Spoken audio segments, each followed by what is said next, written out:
حدا جزيسي بهلاو جنرال كل خلو أنا يحجوسي so everybody تقرأوا جنرالي مالتي نا يجب تقرأي نا جنرال نتبالي يا نحن أكو جنرال زخون حق زي زاربكم أورعي أبدا جانا استمهرنا يا مليتر ساينس حزنا هنا نهزب تقرأي أقول دويلنا أنا أدسابة هيدا زوسك وحنتنا قريلا بقى قلت يا زارو Finfinneetti bahaati sanan darban kaameraawwan hordofii nageenyaa 1,500 dhabamuun himame. Waldaan uummattoota Amaaraa Ameerikaa jiru waraana TPLF gama kaaba Wallootiin daangaa ce'uun weeraraman jechuun himate. Gareen finciltoota Sudaan RSF yeroo dhukaasa dhaabuu beeksise. Pireezidaantiin Meeksikoo qocolloo saala isheerra ga'eef himannaa bante kanneen jedhaman hangafa odeeffannoo keenyaa yoo ta'an akkam jirtu hordoftoota qophii hundee miidiyaa bakka jirtan maratti nageenyi keessan isin haa qabu jecha kanneen chaanala keenyaaf haaraa taatan sabiskiraayib gochuun hordofaa jecha odeeffannoon of harkaa qabnu kunooti. Haleellaa tibbana hawaasa naannoo Affaar irratti garee TPLF'n daangaa Affaar ce'uun poolisoota, milishotaa fi hawaasa naannoo Affaar irratti taasifame sababeeffachuun gama mootummaatiin guyyaa tokko booda doorsisa meeshaalee waraanaa diroonitiin dhaadachuun dhaga'ame. Ajajaan humna qilleensa Itoophiyaa Jeneraal Yilmaa Mardaasaa miidiyaalee biyya keessatti dhimma ba'uun doorsisaa fi dhaadannoo garaagaraa dubbachaa turaniiru. Mootummaan Biltsiginnaa rakkoo keessoo isaa keessa jiru karaa mariin furachuu dhabuu irraa kan ka'e bakka hundatti nageenya dhabamuun waraana TPLF meeshaalee waraanaa gurguddaa hidhachuun akkasumas miseensota waraanaa hedduu waliin gara fuulduraatti weerara lafaa bal'ifachaa jiru jedhame. Sadaasa 6,2025 magaalaa Finfinneetti baatii adoolessaa 1,2017 hanga fulbaana 30 2018tti kutaa magaalichaa 11 keessatti kaameraawwan nageenyaa magaalichaaf oolan 1,500 dhabamuun koomishiniin poolisii magaalaa Finfinnee beeksise. Koomishiniin magaalaa Finfinneetti itti gaafatamaan yeroo quunnamtii hawaasaa Komaander Maarqos Taaddasaa kaameraawwan nageenyaaf oolan 1,500 keessaa 166 waajjira muummee poolisiitti kan argaman ta'uu ibsaniiru. Kaayyoo guddoon kaameraa nageenya kanaa dhaabuu teekinooloojiiwwan haaromsaadhaan nagaa fi tasgabbii magaalattii mirkaneessuu, balaa tiraafikaa to'achuu, malaammaltummaa fi hojimaata badaa hir'isuu akka ta'e ajajaan kun himaniiru.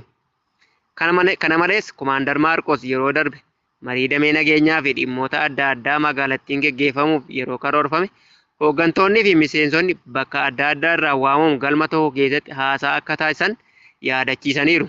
Haa ta'u malee yeroo ammaa kana sirna teekinooloojii ji'oota 3 keessatti karaan hooggansi miseensi kamiyyuu bakka jiru hundarraa mariidhaaf akka argamu taasisuun hundeeffameera jedhan. Magaalaan Finfinnee teessoo gamtaa Afrikaa dabalatee dhaabbilee fi dippiloomaatota ardiilee biroo fi idil addunyaa hedduu waan taateef sirni kaameraa nageenyaa kun dhabamuun yeroo hooggantoonni biyyoota adda addaa magaalattii seenan eegumsa fooyya'aa ta'e kennuuf kan gargaaru akka ta'e ibsaniiru.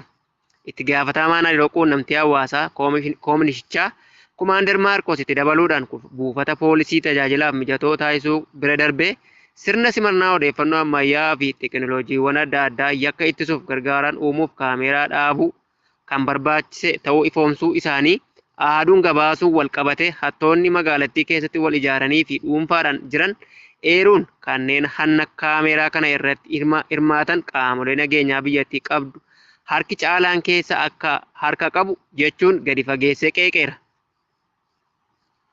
Waldaan uummata Amaaraa Ameerikaa jiru waraanni TPLF naannoo Amaaraa gama kaaba Wallootiin daangaa ce'ee weerara bane jechuun himate. Sadaasa 5,2025 waldaan Amaaraa Ameerikaa jiraatu lolli waraana mootummaa fi faannoo gidduutti deemaa jiru cimee itti fufuu ibsee waraanni kun hatattamaan akka dhaabbatu waamicha dhiyeesseera. Gama biraatiin waraanni TPLF raayyaa qobboon daangaa seenee weerara bane jechuudhaan himate. Akka fakkeenyaatti waraanni TPLF hoogganaa mana amantaa Ortodoksii Tawaahidoo raayyaa lammaxxaa kutuus yaadachiiseera. Kana malees waraana kanaan aanaan raayyaatti manneen barnootaa gara kaambii waraanaatti jijjiiruun daa'imman 60 ol barnoota ala ta'us waldaan kun ibsa baaseen beeksiseera. Hanqina mana barnootaatiin barnoonni kutaalee biyyattii keessatti kan addaan citee jira jechuun dhaga'ame. Furtuun doofummaa barnootaa akka ta'e eenyuyyuu kan itti walii galu yoo ta'u, rakkoon nageenya Oromiyaa keessatti hammaachuu irraan kan ka'e manneen barnootaa waraana mootummaatiin sababa qabamanii jiraniif bakka itti barsiifatan dhabanii hawaasni daasii ijaaree keessatti barachuuf hamma humna isaatti ga'ee isaarraa eegamu baachaa jira jedhame. Uummanni keenya mana akkasii ijaaree keessatti ilmaan isaa barsiifachaa jira. Ijoollee isaa dorgomaa taasisuuf gama waajjiraalee barnootaa fi biiroon barnootaa Oromiyaa utuu ilaaluu hawaasaaf dirmannaa taasisuu dhabuun kun fudhatama akka hin qabne hawaasa kamiyyuu gaaffii isaaniif deebii akka hin arganne komii isaanii himataniiru. Manni barumsaa kun godina addaa Oromiyaa sabbaa walloo aanaa harxummaa fursee mana barumsaa golboo jabbii uummanni Oromoo haala kanaan ijoollee isaanii barsiifachuuf qorra aduun daa'imman damdamachuu dadhabuun rakkoof saaxilamaa jiru jedhame. Biyyattii keessatti waan hedduu nama gaddisiisu carraan barnootaa fi kaka'umsi hawaasni Oromoo naannichatti argaman ol aanaa ta'uu eeruun garuu qaamni isaaniif dirmatee daa'imman kana akka aduu fi bokkaan hin dhoofneef meeshaalee mana ijaaruuf barbaachisan akka hin gumaachine hawaasni naannichaa komatu. Hawaasni naannoo walloo jiraatu rakkoo garaa garaaf saaxilamaa daa'imman isaas akka bakka itti barsiifatu dhabuunis dabalataan miidhamaa jiran hundeen miidiyaa odeeffateera. Oduu gaddaatiin waraanni faashistii Abiyyi yakka tokko malee dargaggeessa addunyaa warquu amanuu jedhamu giddaa ayyaanaa magaalaa Gendootti manatti olitti seenuun bakka maatiin isaa jiranitti ajjeesanii biraa deeman. Addunyaan barnoota yuunivarsiitii xumuree dorgommii gama mootummaan bahu eeggachaa otoo jiru waraanni bilchiginnaa otoo maatii isaa waliin mana keessa jiru halkan haala sukkanneessaan ajjeesuun dhaga'ame. Ajjeechaan ilmaan Oromoo irratti sirnichaan raawwatamus hawaasni Oromoo cimsee falmachuu qabaa jechuun hawaasnidhaa komataniiru. Odeeffannoo keenya biyya alaatiin ammoo gareen finciltoota Sudaan RSF yeroodhaaf waraana dhaabuu walii gale. Sadaasa 7/2025 gareen finciltoota Sudaan waggoota lamaan oliif raayyaa ittisa Sudaan waliin wal waraanaa ture Rapid Support Force yookiin RSF yaada garee araarsituu biyyoota afurii Ameerikaan durfamu fudhachuun yeroof waraana dhaabuuf waliigaluun gabaafame. Yaada garee araarsituu biyyoota afurii Ameerikaa, Masrii, Saawud Arabiyaa fi Yuunaayitid Arab Emireet dhiyeessan gareen RSF fudhachuun kamisa sadaasa 6/2025 yoo gabaafamu yaadichis ji'oota 3 waraana dhaabuuf ji'oota 9 itti aananiif mariin siyaasaa taasisuu ture. Ibsa RSF baaseen waliigaltichi hojiirra akka oolaniif waraanicha haga dhumaatti dhaabuu akkamiin akka danda'anii fi adeemsa siyaasaa Sudaan irratti dafanii marii akka eegalan ibsan.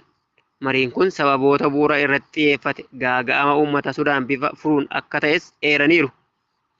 Onkololeessa 29/2025 Sudaan El Fashir keessatti gareen Rapid Support Force yookiin RSF namoota nagaa kamuu 2 ol guyyoota muraasa keessatti ajjeesuu The Guardian gabaasee ture. Erga gareen finciltoota RSF magaalaa Darfur dhiyaa to'atanii as ajjeechaa fi garajabummaan sanyii irratti xiyyeeffate El Fashir keessatti geggeeffamaa jiraachuu gabaafamaa ture. Pireezidaantiin Meeksikoo qocolloo saalaa isheerra ga'eef himannaa akka bantu himte. Sadaasa 6/2025 pireezidaantiin Meeksikoo Kilaawudiyaa Shaambeem daandii irratti qocolloo saalaa nama ishee irraan ga'e akka mana murtiitti himattu beeksifte.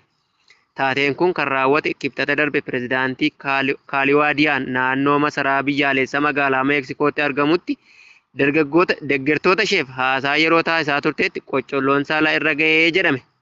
Osoo isheen haasaa taasisaa jirtu namni tokko duubaan itti dhiyaachuun morma ishee dhungachuuf harkasaa qaama isheerra kaa'uuf yeroo yaalu viidiyoon akka agarsiise naannichi wayituma sana to'annoo jala akka oole himame. Pireezidaantiin qocolloo saalaa isheerra ga'e dubartoota Meeksikoo kaaniif fakkeenya akka ta'uuf namichi akka mana murtiitti himattu himte. Hordoftoota keenya odeeffannoon of harkaa qabnu kana hanga ammaa ture. Waan nu waliin turtaniif galatoomaa jechaa hanga odeeffannoo biraan walitti dachaa nutti nagaan nuuf tura.